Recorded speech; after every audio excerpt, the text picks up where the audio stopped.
आज हम एक ऐसे दरवाजे की बात करने वाले हैं जो सच में पूरी दुनिया की अर्थव्यवस्था की धड़कन को कंट्रोल करता है। बिल्कुल। अगर हम अंतरिक्ष से पृथ्वी को देखें और धीरे धीरे मिडल ईस्ट की तरफ जूम इन करें तो एक बहुत ही संकरा समुद्री रास्ता दिखता है। एक ऐसी जगह जहां उठाया गया एक भी गलत कदम पूरी दुनिया को एक एक गहरे आर्थिक अंधेरे में धकेल सकता है। और ये कोई फिल्मी कहानी नहीं है, ये एक बहुत ही गंभीर हकीकत है। एग्जैक्टली ये कोई हॉलीवुड की थ्रिलर फिल्म का प्लॉट नहीं है। आज की हमारी इस गहन चर्चा का पूरा फोकस इसी जगह पर है जिसे दुनिया का सबसे खतरनाक चोक पॉइंट कहा जाता है, हॉर्मुज जलडमरू मध्य यानी स्ट्रेट ऑफ हॉर्मुज। सही कहा। और हमारी आज की इस चर्चा का मकसद सिर्फ इस जगह का भूगोल समझना नहीं है, हाँ, बल्कि हमें ये डिकोड करना है कि कैसे एक इतना छोटा सा पानी का रास्ता पूरी दुनिया की सप्लाई चेन को एक झटके में तबाह करने की ताकत रखता है।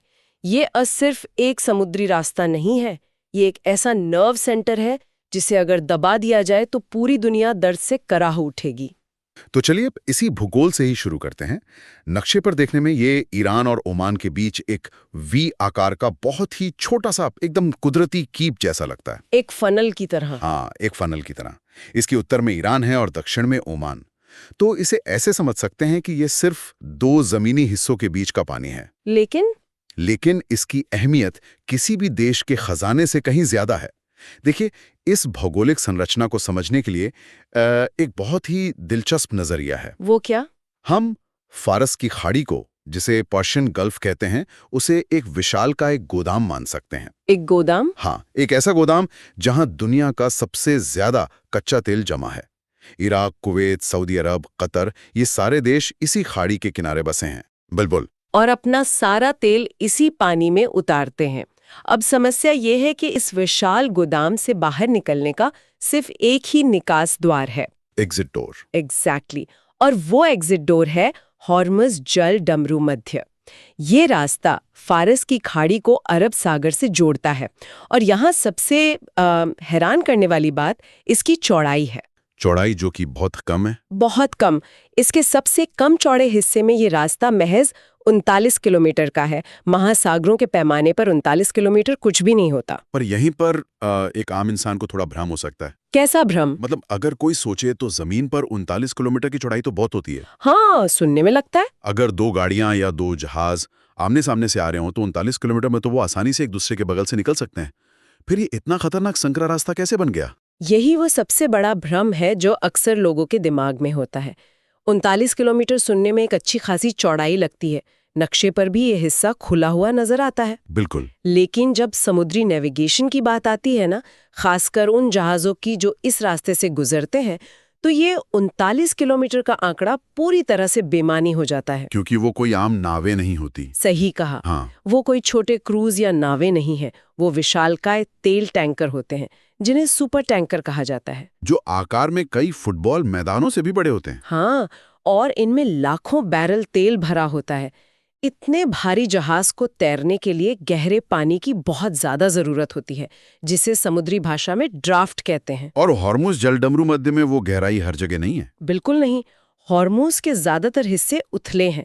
वहां ये सुपर टैंकर आसानी से जमीन से टकराकर फंस सकते हैं। तो इसका सीधा मतलब ये हुआ कि नक्शे पर जो 39 किलोमीटर की जगह हमें नीले रंग में दिखती है वो असल में इस्तेमाल के लायक है ही नहीं।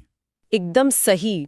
जहाजों को सिर्फ उसी रास्ते पर चलना पड़ता है जहां पानी सबसे ज्यादा गहरा हो। और वो गहरा पानी कितनी दूर तक है?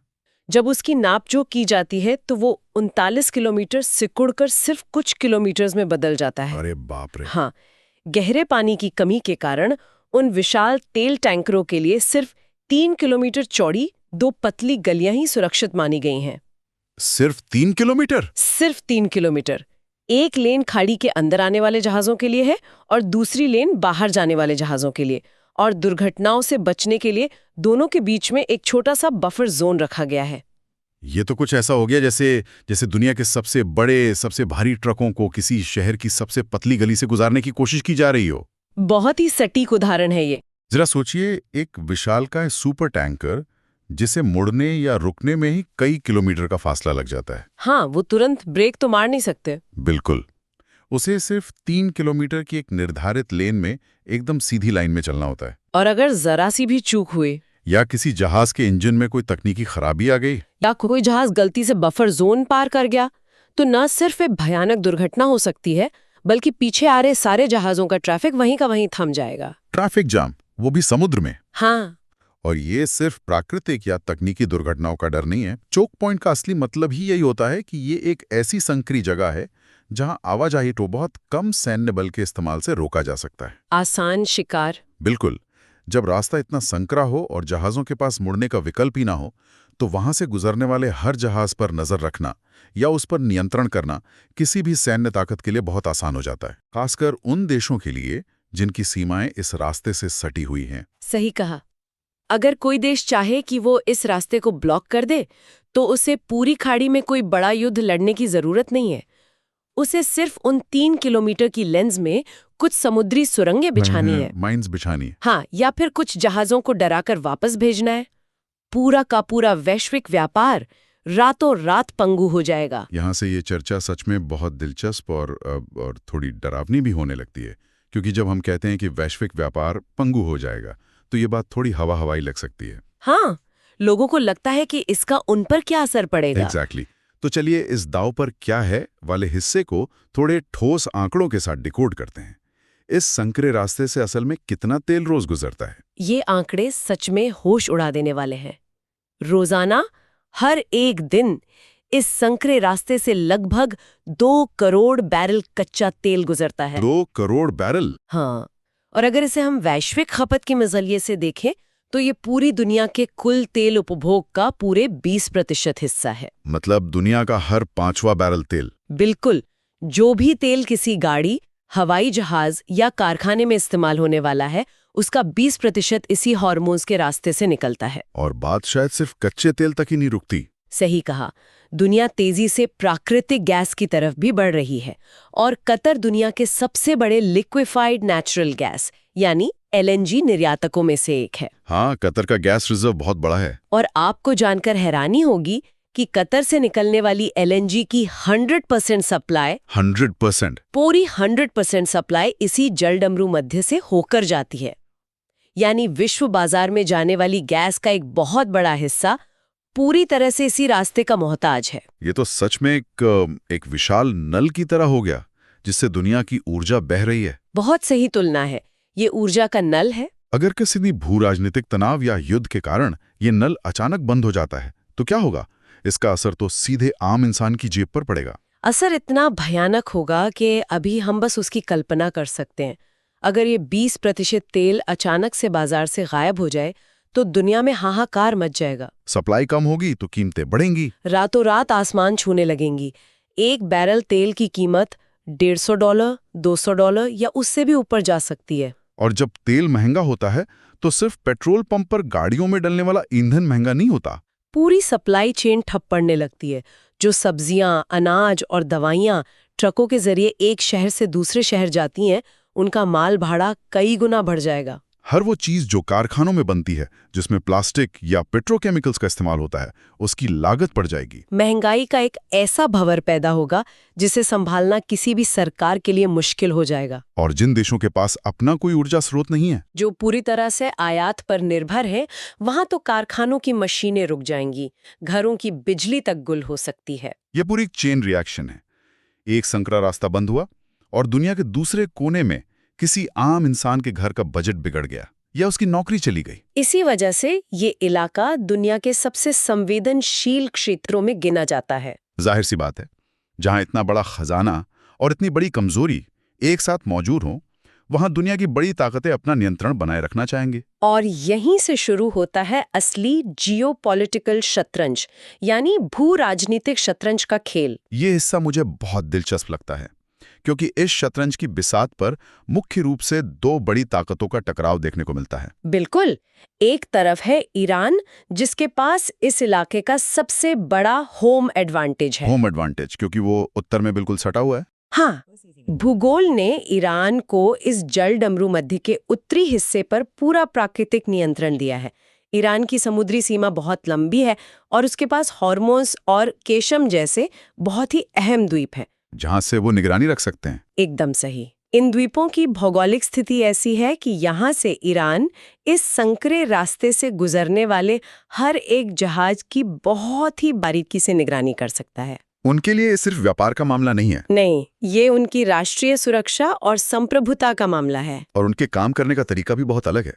जब भी इस इलाके से जुड़ी कोई रिपोर्ट या वीडियो सामने आती है तो इसमें अक्सर ईरान की छोटी और बेहद तेज चलने वाली नावों का जिक्र होता है। Speed boats. हाँ, ये नावें दिखने में कोई बड़े जंगी जहाज नहीं लगती, लेकिन ये इतनी फुर्तीली हैं कि भारी भरकम तेल टैंकरों के चारों तरफ आसानी से चक्कर काट सकती हैं और तेजी से किसी भी बड़े जहाज तक पहुंच सकती हैं। ये एक तरह की गोरिल्ला रणनीति है, जिसे सैन्य भाषा में एसिमेट्रिक वॉरफेयर या असम्मित युद्ध कहा जाता है।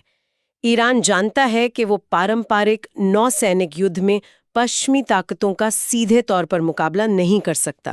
तो उन्होंने संकरे भूगोल का फायदा उठाने का तरीका निकाल लिया। बिल्कुल, उन्होंने छोटे, तेज और घातक हथियारों पर निवेश किया है।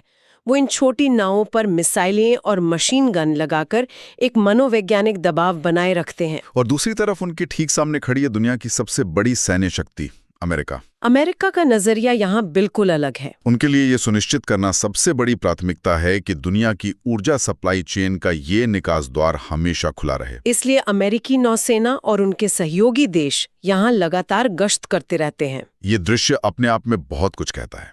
एक तरफ ईरान की छोटी और फुर्तीली नावें हैं और दूसरी तरफ अमेरिका का विशालकाय एयरक्राफ्ट कैरियर, जो अपने आप में एक तैरते हुए शहर जैसा होता है। लड़ाकू विमान, हजारों सैनिक। दोनों ही पक्ष इस इलाके में अपनी मौजूदगी जताते हैं। अमेरिका ये दिखाना चाहता है कि वो व्यापारिक रास्तों को खुला रखने के लिए प्रतिबद्ध है, और ईरान ये संदेश देता है कि ये उनके घर का दरवाजा है। हाँ, कि यहाँ उनकी शर्तों के बिना कोई सुरक्षित नहीं रह सकता। इस पूरी स्थिति में सबसे अहम बात यह है कि शक्ति का संतुलन एक बहुत ही नाजुक धागे पर टिका हुआ है। बहुत नाजुक। दोनों ही पक्ष अपनी चालें चलते रहते, लेकिन कोई भी सीधे तौर पर उस लाल लकीर को पार नहीं करना चाहता जहां से वापसी नामुमकिन हो जाए। क्योंकि दोनों जानते हैं कि अगर असल में युद्ध हुआ और हॉर्मुज का रास्ता बंद हुआ तो नुकसान सिर्फ किसी एक देश का नहीं होगा। पर यहाँ एक बहुत ही चौंकाने वाला पहलू भी है। वैश्विक राजनीति की इस चर्चा में अक्सर लोग एक बात नजरअंदाज कर देते हैं। वो क्या? वो ये कि आखिर इस तेल का सबसे बड़ा खरीदार है कौन? ये बहुत ही अहम पॉइंट है। आमतौर पर धारणा यही होती है कि मिडिल ईस्ट के तेल का सबसे बड़ा ग्राहक अमेरिका या यूरोप के देश हैं। तो लोगों को लगता है कि अगर हॉर्मुज बंद हुआ तो सबसे ज्यादा नुकसान पश्चिम को ही होगा। लेकिन आज के समय में ये बात सच नहीं है। बिल्कुल नहीं। ये दशकों पुरानी भू राजनीति की समझ पर टिका हुआ एक बहुत बड़ा भ्रम है। आज की सच्चाई बिल्कुल अलग है। अगर हॉर्मुज जल डमरू मध्य का ये रास्ता कभी बंद होता है तो सबसे ज्यादा नुकसान अमेरिका को नहीं होगा, क्योंकि अमेरिका आज के समय में शेल गैस और अपनी खुद की तेल उत्पादन क्षमता के कारण ऊर्जा के मामले में काफी हद तक आत्मनिर्भर हो चुका है। तो सबसे तगड़ी और सबसे जानलेवा चोट किसे लगेगी? एशियाई देशों को। एशियाई देशों को, मुख्य रूप से भारत, चीन, जापान और दक्षिण कोरिया जैसे देशों को। ऐसा इसलिए है क्योंकि इन देशों की अर्थव्यवस्थाएं तेजी से बढ़ रही हैं। इनके कारखाने पूरी क्षमता पर चल रहे हैं, लेकिन इनके पास अपना खुद का पर्याप्त तेल या गैस का भंडार नहीं है। सही कहा। भारत और चीन जैसे देश जिनकी आबादी अरबों में है, उनका औद्योगिक उत्पादन बहुत विशाल है और उनकी ऊर्जा सुरक्षा पूरी तरह से इसी समुद्री रास्ते पर टिकी हुई है। एशिया की ये बढ़ती अर्थव्यवस्थाएं ही इस तेल की सबसे बड़ी ग्राहक है। अगर ये सप्लाई अचानक रुकती है तो इन एशियाई अर्थव्यवस्थाओं की रीढ़ ही टूट जाएगी। फैक्ट्रियां बंद होने लगेंगी, करोड़ों लोगों का रोजगार खतरे में पड़ जाएगा। जो विकास की रफ्तार इन देशों ने पकड़ी है वो कई दशक पीछे जा सकती है। यही कारण है कि हॉर्मुज जलडमरू मध्य का मुद्दा सिर्फ ईरान बनाम अमेरिका का मुद्दा नहीं है। ये पूरी दुनिया और खासकर एशिया के भविष्य और स्थिरता का मुद्दा है। एशियाई देशों को अपने आर्थिक विकास के लिए मिडिल ईस्ट के तेल की सख्त जरूरत है। इसलिए जब भी इस इलाके में थोड़ा सा भी तनाव बढ़ता है ना, तो दिल्ली से लेकर बीजिंग और टोक्यो तक चिंता की लहर दौड़ जाती है। इस रास्ते का बंद होना सिर्फ तेल की कमी नहीं लाएगा। नहीं, ये वैश्विक अर्थव्यवस्था के गुरुत्वाकर्षण केंद्र को पूरी तरह से हिलाकर रख देगा। तो अगर हम इस पूरी चर्चा को और इन सारे तथ्यों को एक साथ रखकर देखें तो असल मतलब क्या निकल कर आता है? मतलब बहुत साफ है। हॉर्मुज जलडमरू मध्य सिर्फ खारे पानी का एक संकरा रास्ता नहीं है। ये एक बहुत ही ताकतवर भू राजनीतिक हथियार है। बिल्कुल, जो कोई भी इस रास्ते पर अपना नियंत्रण रखता है या इसे बाधित करने की क्षमता रखता है, वो पूरी दुनिया की अर्थव्यवस्था को बंधक बना सकता है। जब तक ये दुनिया अपनी रोजमर्रा की जरूरतों, उद्योगों और परिवहन के लिए कच्चे तेल और प्राकृतिक गैस पर निर्भर है, तब तक दुनिया के नक्शे पर ये छोटी सी जगह सबसे महत्वपूर्ण और साथ ही सबसे खतरनाक जगहों में से एक बनी रहेगी। बिना एक भी गोली चलाए सिर्फ इस रास्ते को बंद करके पूरी दुनिया को घुटनों पर लाया जा सकता है। ये इस पूरी जटिल स्थिति का सबसे सटीक निष्कर्ष है। इस गहराई से किए गए विश्लेषण के बाद ये साफ हो जाता है कि हमारी आधुनिक दुनिया और उसकी चमचमाती अर्थव्यवस्था असल में कितने नाजुक धागे से बंधी हुई है। उस नल की अहमियत को कम करके आंकना एक बहुत बड़ी भूल होगी। लेकिन जैसे हर कहानी का एक दूसरा पहलू होता है, वैसे ही भविष्य को लेकर भी कुछ सवाल खड़े होते हैं। और यहीं से एक बहुत ही गहरा और विचार करने लायक सवाल पैदा होता है, जिस पर हमें आगे जाकर मंथन करने की सख्त जरूरत है। वो सवाल क्या है? देखिए, आज की दुनिया स्थिर नहीं है। जलवायु परिवर्तन यानी क्लाइमेट चेंज के खतरे को देखते हुए पूरी दुनिया तेजी से इलेक्ट्रिक वाहनों की तरफ भाग रही है। ईवीज का दौर आ रहा है। हाँ, सौर ऊर्जा, पवन ऊर्जा और ग्रीन हाइड्रोजन जैसे रिन्यूएबल एनर्जी के नए विकल्पों पर भारी निवेश किया जा रहा है। हर दिन बैटरी की नई तकनीकें सामने आ रही हैं। तो अगर हम आज से 50 साल आगे की दुनिया की कल्पना करें और ये मान लें कि तेल पर दुनिया की ये भारी निर्भरता पूरी तरह से खत्म हो जाती है, तो फिर क्या होगा? क्या हॉर्मुज जल डमरू मध्य अपना ये भू राजनीतिक हथियार होने का रुतबा हमेशा के लिए खो देगा? क्या वो सिर्फ पानी का एक आम रास्ता बनकर रह जाएगा? या फिर तस्वीर कुछ और ही होगी? या फिर क्या ऐसा होगा कि ऊर्जा के नए स्रोत दुनिया के नक्शे पर नए और अलग तरह के चोक पॉइंट्स पैदा कर देंगे? ये बहुत ही डरावना लेकिन लॉजिकल विचार है। भविष्य में गाड़ियां पेट्रोल से नहीं, लिथियम, कोबाल्ट और निकल से बनी बैटरियों से चलेंगी। तो क्या वो देश या वो समुद्री रास्ते जहां से इन खनिजों की सप्लाई होती है, वे कल के नए हॉर्मुज बन जाएंगे? भविष्य की अर्थव्यवस्था की धड़कन किस नए रास्ते से होकर गुजरेगी? और क्या हम एक भू राजनीतिक खतरे से निकलकर किसी दूसरे नए खतरे में कदम रखने वाले हैं? ये एक ऐसा सवाल है जो आने वाले दशकों की वैश्विक राजनीति की दिशा तय करेगा। और इस पर सोचना सच में बहुत दिलचस्प होगा। आज की इस गहन चर्चा को हम इसी विचारोत्तेजक सवाल के साथ यहीं विराम देते हैं। दुनिया के इस सबसे खतरनाक चोक पॉइंट की कहानी सिर्फ भूगोल की नहीं, बल्कि हमारे भविष्य की कहानी है।